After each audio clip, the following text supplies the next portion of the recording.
It's time for our daily dose of cope. And Chichi Kachiyama is eating a face that's saying, but what about the liberals? Because you know that they voted to own the liberals or to trigger the liberals. And now their pockets, they're a little bit lighter. Let's go ahead and jump into some of these stories. Let's start with Deborah Ann.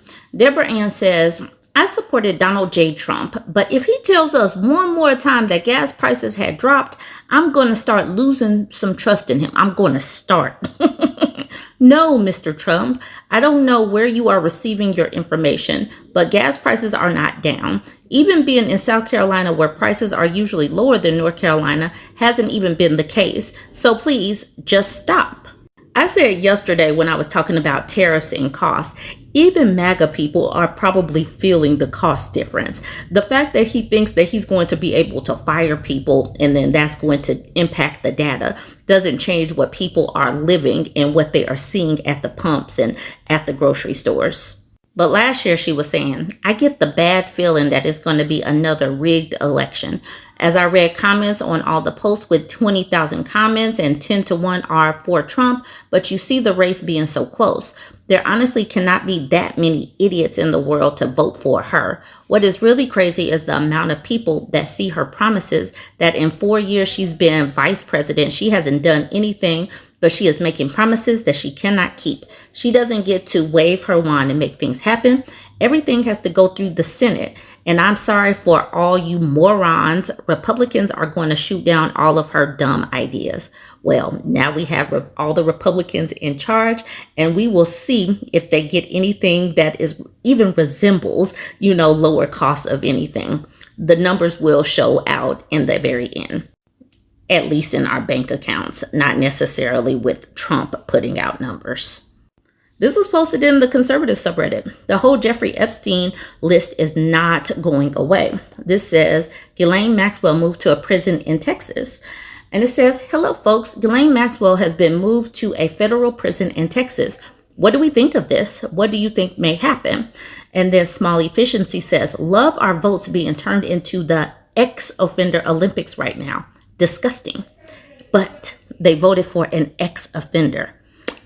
Like the cognitive dissonance to where they are so upset about the Jeffrey Epstein list, where Trump and Jeffrey Epstein were buddy like this, and he was hunting over at Mar-a-Lago at Trump's property. So why is this just a bridge too far for them? I don't know, but it's causing issues. And many of them are actually talking about this on their post, even though this is the conservative subreddit and they really only let other conservatives talk. This person says, the prison camp in Bryan is a minimum security prison for women. It is known as one of the best jails in America for its relaxed reputation and resources for inmates. On its face, it looks like some kind of under-the-table deal was reached. Also, I also read elsewhere, cannot remember the source, that this move to this facility meant that her actual predator tag had been removed. Edit. I'm seeing a few responses mention that she was already in minimum security prison. She wasn't. She was in low-level security, which is one step higher than minimum. Ex-offenders are required to be at the least low level normally. And then Small Efficiency says, it's also being negotiated by one of Trump's personal lawyers. Certainly can't see any conflict of interest there.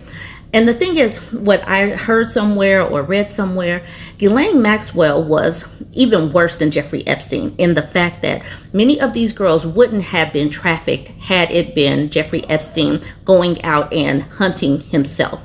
They went to her because she was a woman and she was more trustworthy. So they trusted her. But Trump is looking to give her a deal simply so that she will keep his secrets.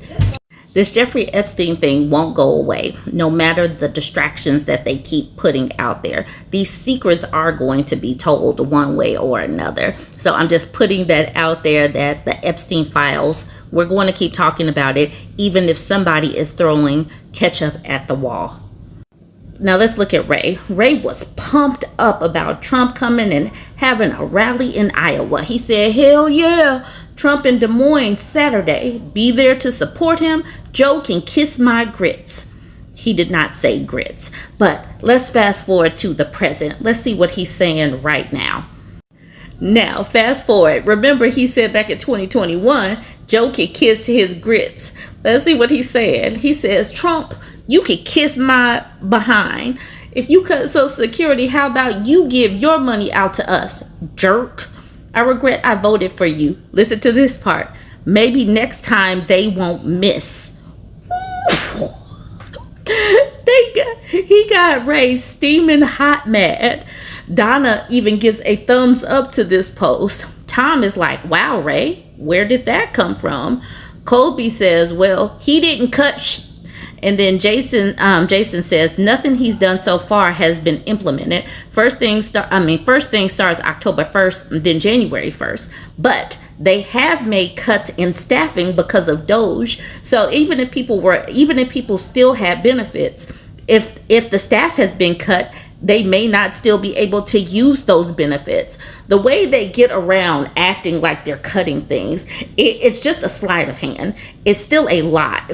They have absolutely cut benefits to people if there's no staff to help them use said benefits. Anyways, he tells Tom, he says, he's pissed me off. We have a new VA clinic, but he's letting people go in the eye department. Now I have to go clear to Des Moines. Also, for my brain scan for Parkinson's, they let them doctors go, but they will pay for an outside one. And the teacher's being fired, he's effing lost it. They've jacked things up for people that are in rural areas, that are on Medicaid, that go to the VA, because they've cut staff so much that it takes forever for them to get help with their benefits or to see a specialist or whatever. These people are going to have a time. And this man says he has Parkinson's and he needs some glasses. You could tell he is a very seasoned man, but this is what he voted for. Wendell says, geez, Ray, calm down, bud. Your Social Security is secure. And then Millie says, until 2030 or 31, then it'll be a portion of what it is today. It was on the news today. And to that, Wendell said, that is only if nothing gets done before that. Hopefully GOP will figure something out, like getting more people to work. The GOP, why would the GOP fix it? The GOP is the one that broke it. This is what they want. Y'all, I really do truly believe that they want to cull the herds. They talked so much about the ACA being the death panels or whatnot. This is going to cause a lot of people to expire if they can't get the medications that they need, if they can't get the doctor's appointments that they need. A lot of people will expire that wouldn't have had they had their insurance and the opportunity to go to the doctor. Now we have Azmat Ali with this Facebook post saying, I voted and supported President Donald Trump. I supported his immigration policy to get rid of illegal immigrants, just one. But Mr. President, when are you going to start scrutinizing food stamps and rental assistance? There are almost 50 million Americans on these programs. How many are social parasites? Do we know? Small businesses can't find any help anymore. So I wonder if that's the problem. He needs some help. Why millions of Americans should be left alone to sit on their butts doing nothing, no work, no job. Every baby produced is another check. When this is going to stop? Where is the American dream for these parasites of American society? I know this is going to offend a lot of my friends. Please don't be offended. Allow me to bring people here to build a dream like I did. Oh, allow me to bring people here. Oh, okay. So he wants the deported labor to come back. I'm upset about this government policy. My business find it so hard to find hardworking, good people around here. Why is that? Well, don't let the illegal immigrants in the USA, but there is just not enough labor workforce available here to work.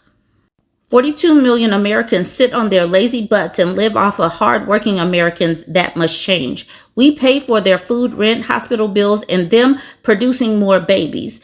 Government is not a charity organization, and it shouldn't be run like that. There are so much fraudulent practices going on in our disability assistance, food stamp, and rental assistance programs. It's almost $1 trillion fraud, a scam every year. Did anybody ever try to find out? This is true socialist communist America when you feed and support over 50 million Americans for doing nothing in their lives. Is true socialist communist, is that a thing? That is close to 15% of our population. Out of every sixth or seventh American just want to sit home and do nothing, being a burden on this society. Is it the same way in China? Go find out. That's why manufacturing industry left America. It's simply impossible to run any labor-intensive business in America anymore.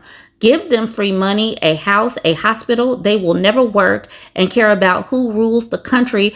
That's what American socialist liberal ideology has done to my country. I did not come here for this.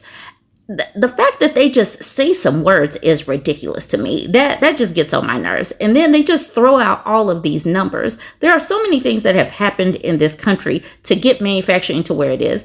And they keep demonizing immigrants. But obviously he came here from somewhere. But he voted for Donald Trump, who said he was going to do bloody mass deportation. Now he can't find anybody to work for him. That's what he gets. That's why his face is getting eaten.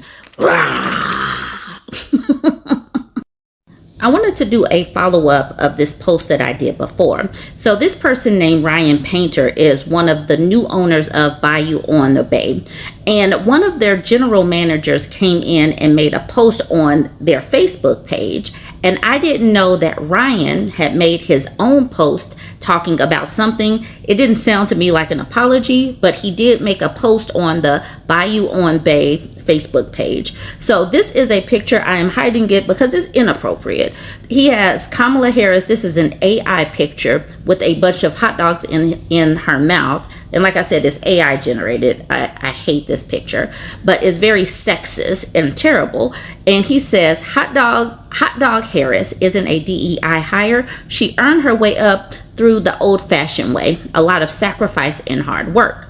Someone had jumped in the comment section, or someone made this post saying, this was posted by one of the new owners of Bayou on Bay. Do not support them. Sad. So he was called out for his sexism, and it has impacted their business. And like I said, I've already talked about what the general manager said. It was a whole thesis basically saying he's not a bad person. Yeah, he might be sexist, but you should see the way he treats his daughters. It's perfectly fine. And just come on back. We had to let a bunch of people go, but just come on back. This is not how he really feels, even though he was big and bold and bad when he posted this. And now obviously people are saying, I'm going to vote with my dollars. So here's Ryan, and he says to address some of the controversy. And you see he posted some pictures, and some of these people look like they are spicy white, and he got some women in there. So maybe that's saying, look, I'm not racist, I'm not sexist. Look, some of my best friends are women. But let's see what he says. To address some of the controversy, I feel home everywhere in Bellingham and Whatcom County, from the foothills to Ferndale and Mariana to Summers to the letter streets. I have a lot of good memories and adventures in my youth, and I think it's an amazing opportunity to bring life back into Bayou and to create new memories. We have had many friends and family come out and help with the reopening process. Even the grandkids did some cleaning and sanding. Our family is multicultural, like a good cocktail. A little this, that, and a whole lot of spirit. With that said, I have my own opinions. I posted several political memes on my personal Facebook page last year, not attacking groups of people, but politicians. This sparked a good debate on my Facebook page. Several months ago, this came out to the broader public, in which there was an outcry. They are online if you want to find them. So he is doubling down, and he doesn't give an F about any of that. He said, look, this is my opinion. I posted it. It's still there. Then he says, seemed organic at first, but as time goes on, it is obvious that several local business leaders are also behind some of the organizing. Calling me racist was one of their favorite refrains, but also included all of their other isms. They used it so much and so often. It is apparent that they are overcompensating for their own isms. The other fact is that I am an enrolled tribal member and have always marched to my own drum. Oh, cool. He's a tribal member. That does not erase your sexism. Sorry. With that said, I'm pretty easygoing. I'm just down the street for anyone who wants a conversation or to just meet. My door is always open. I want to thank all my friends and family that came out to help reopen Bayou on Bay. It has been an amazing adventure. It has been a wonderful opportunity to be back home to help keep Bellingham, it says Bellingham twice, Bellingham, local, family, owned, and unique. You see, absolutely no apology for being sexist. He says, I'm tribal. Okay, what the hell does that mean?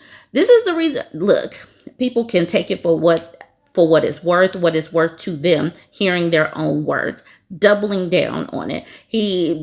I don't know what this even is, but I decided to post it because Ryan did speak in his own words. People are like, why did the general manager speak? Actually, Ryan did speak before him. I only saw the general managers first.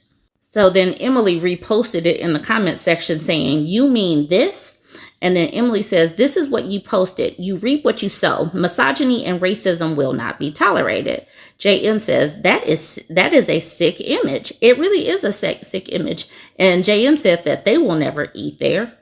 But there are people that agree with Ryan, saying, so posting a picture of the laughing hyena with a bunch of D's in her mouth is racist. I didn't know that was racist. Would you call it racist if she was a white chick? Any posted that with a bunch of hot dogs in her mouth? Corey says it's terribly misogynistic. Does that bother you? Emily says his responses created a racist rhetoric. And she says you're the problem. Emily posted that, but she didn't call him racist.